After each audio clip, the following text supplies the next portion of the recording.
Andrew reportedly told disgraced financier Jeffrey Epstein, "We're in this together," urging him to keep in touch in a leaked email from 2011. The House of York is one of the most contentious families in Britain. Sarah Ferguson and Prince Andrew have been symbols of royal shame and glitz for many years. But now there's a new storm. And it's not aimed at them specifically this time.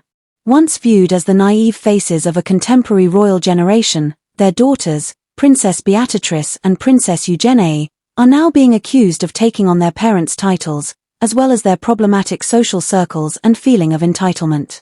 A recent story claims that both girls seem to be just as entitled as their parents and have surrounded themselves with what one source described as dodgy associates. This assertion goes right to the core of royal prerogative. It is impossible to discuss Beatrice and Eugenie without mentioning the massive shadow that Prince Andrew and Sarah Ferguson have cast.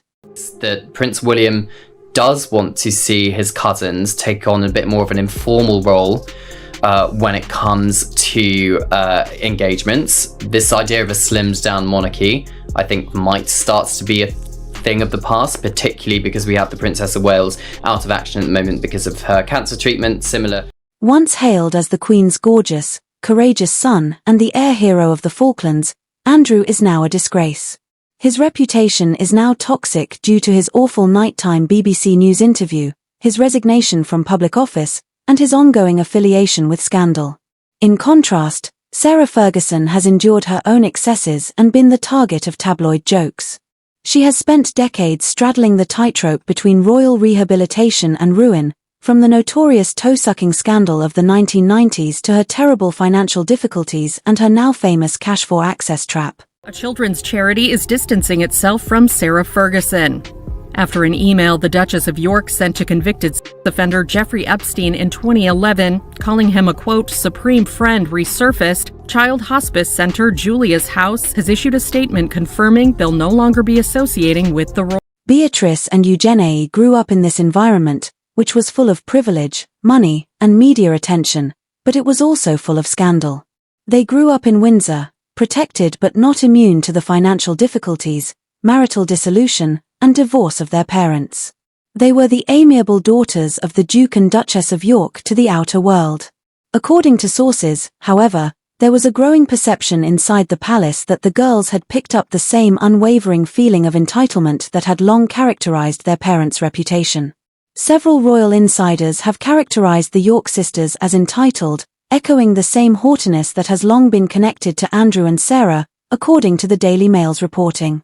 The charges range from tone-deaf displays of affluence to having dubious associations with financiers, socialites, and those who have themselves flirted with controversy.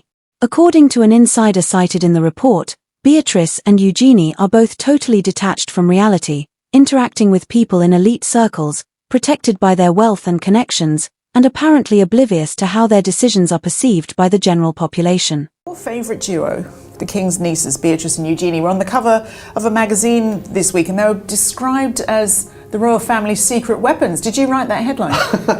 I have to say, it's a bit of a journalistic cliche. I think secret weapons that we may have to stop. There's no such a thing does not exist. Indirect connections between them and a network of family friends with dubious reputations are made in the essay. Individuals whose actions have caused controversy in both corporate and aristocratic circles. For years, their parents were plagued by the same criticism. A propensity to accept or even become friends with those who have selfish goals. The idea that Beatrice and Eugenie have not learnt from their parents' faults but have instead adopted them, defending them in private, hanging around with the same kind of people, and exhibiting what one critic referred to as a blatant disdain for consequences is perhaps the most damning. Princess Beatrice is typically involved in the arts sector, although she also works in technology and finance. With jobs, mortgages, and kids of their own, both lead what they characterize as typical lives. However, detractors contend that their idea of normal is very different from what most Britons really experience. Yes, but I still don't think we're going to be seeing Princess Anne, on the front page of any newspaper, because she doesn't, sadly, bring that glamour. She does bring clout, and we do love, as we said earlier, the female members of the royal family. It is nice to see them, no matter what their age, and I don't want to be ageist. Both reside in homes worth millions of pounds. Beatrice typically lives in Kensington Palace, a royal grey and favour house, and in a Cotswold mansion that she bought with assistance from her husband's affluent family. They take lavish vacations, go to prestigious functions, and mingle with the same affluent crowds that have long made the York family famous. People who know them describe them as hard-working, kind, and warm. However, critics contend that they enjoy great luxury without being held accountable and are rarely held accountable for decisions that would bring down a lesser-known public figure. In other words, they are still royal even though they may be effective. And that entails a degree of accessibility and ease that most people will never experience. Therefore, the criticism is directed at what they stand for rather than what they actually do. The eternal bubble of regal privilege. Their social ties are arguably the most delicate aspect of the charges. People that have been involved in controversy are reportedly associated with the York sisters. I grew up with an incredible mum as a children's author, so stories really created that sense of imagination. From wealthy individuals with secret wealth to famous pals with dubious backgrounds. These kinds of allegations have been made before. In an attempt to exchange their closeness to monarchy for power, the Yorks have a long history of hanging out with affluent outsiders. Defenders of Beatrice and Eugene contend that they are merely amiable and compassionate, evaluating people based on their character rather than their public personas. However, some claim that this naivete is a reflection of the same poor decision that destroyed their father. Their network, according to one insider, is a revolving door of the notorious and the ambitious, an awkward echo of their parents' social calendars in the 1990s, which were full of private jets, glitzy dinners, and influential people. According to royal watchers, the sisters' connections may be more about survival than enjoyment, a means of remaining relevant in a society that still values the royal blood cash despite the monarchy's decline. Well, this is what we do know about Prince Andrew and the businessman and convicted child offender Jeffrey Epstein. We know Prince Andrew got to know Jeffrey Epstein in 1999. We know that he saw him fairly regularly. Whether entitlement is learnt, inherited, or just a given for people born into monarchy is the more profound question these claims highlight. Beatrice and Eugenie have been burdened with titles they did not choose throughout their lives, but they have also greatly profited from them. According to critics, they have inherited their parents' feeling of exceptionality, the conviction that they are exempt from the norms, that opportunities will always present themselves, and that public criticism will eventually subside. Perhaps the sorrow lies in the fact that neither daughter appears to be able to break free from the York family's reputation. Headlines about their parents, their privilege, or their dubious acquaintances swiftly eclipse any attempt to reinvent themselves through employment, volunteer work, or parenting. Additionally, the Yorks seem to be caught in a never-ending cycle of scandal and self-defense, whilst other royals have been able to modernize their image. Naturally, not everyone shares the negative portrayals in the media. The sisters' friends have stepped out, calling the allegations egregiously unjust. They contend that, in light of their circumstances, Beatrice and Eugenie have led astonishingly normal lives. Compared to the more senior royals, both maintain relatively quiet profiles, have stable occupations, and were married for love. They participate in philanthropic endeavors and are loving mothers. Numerous royal analysts also point out that a large portion of the public's animosity is based more on hatred against Prince Andrew than on the sisters' actions. By association, his acts have damaged their reputation. They seem to be bearing the consequences of their father's transgressions, condemned for simply being faithful to him. According to one former courtier, however, in the royal family, image is everything, and if your image is tied to scandal, innocence doesn't save you. The York saga brings even more significant issues regarding the monarchy's own future.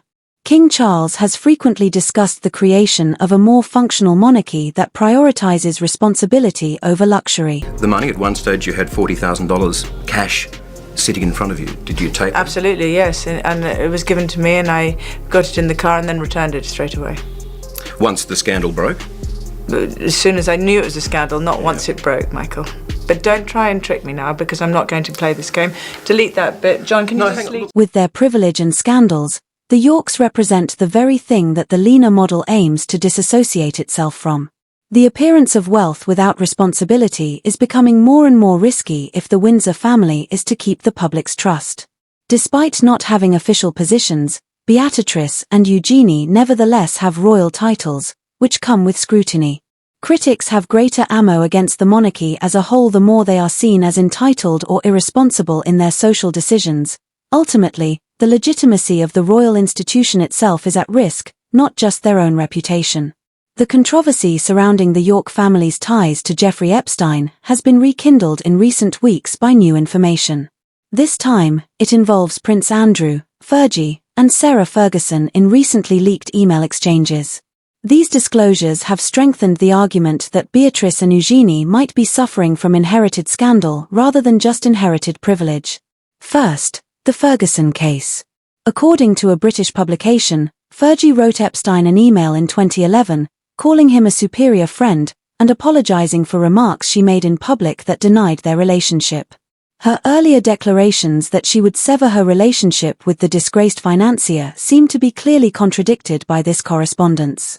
Her spokesman claimed that the message was sent under duress following a threatening phone contact from Epstein, which aides characterized as Hannibal Lecter style. Epstein allegedly threatened to destroy her during the call unless she withdrew her public censure. The consequences have been immediate. Due to the email breach, several charities have declared they will cut relations with Fergie. She was formerly a patron of institutions that were proud to have her.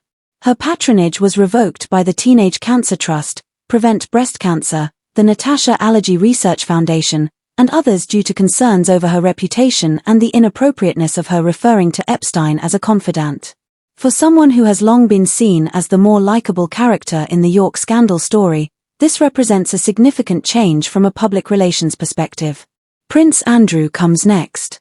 A 2011 email that was made public via court cases and media leaks has come under renewed investigation. In it, he tells Epstein, "We are in this together," and implies that they will play some more soon. The timing is remarkable. One day after a picture of Andrew with Virginia Dewey and Ghislaine Maxwell was released, the message was sent. A picture is already causing a lot of discussion. By signing off with HR, the Duke of York, kilogram, he gives the email a spooky blend of formality and intimacy. Andrew's long-standing public assertion that he broke off contact with Epstein by December 2010 is undermined by this email. It implies that he might have continued secret communication months later, a charge that would further undermine his claims of responsibility and change if it were to be believed by the general public. When combined, these email disclosures include the York family's recent and historical controversies. They are no longer confined to Prince Andrew's errors.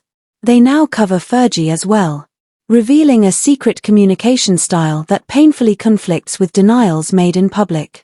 This exacerbates the taint for Eugenie and Beatrice.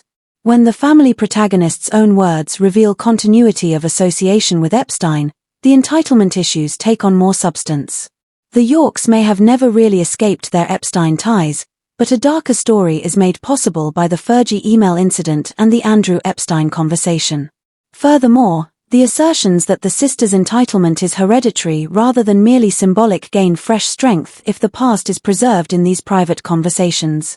Entitled, misinterpreted, gullible, or cunning. Eugenie and Beatrice find themselves at a fork in the road. The generation of their parents courted scandal and renown in equal measure. By serving others and exercising self-control, their grandfather's generation earned respect. These two women now have to decide which heritage to preserve.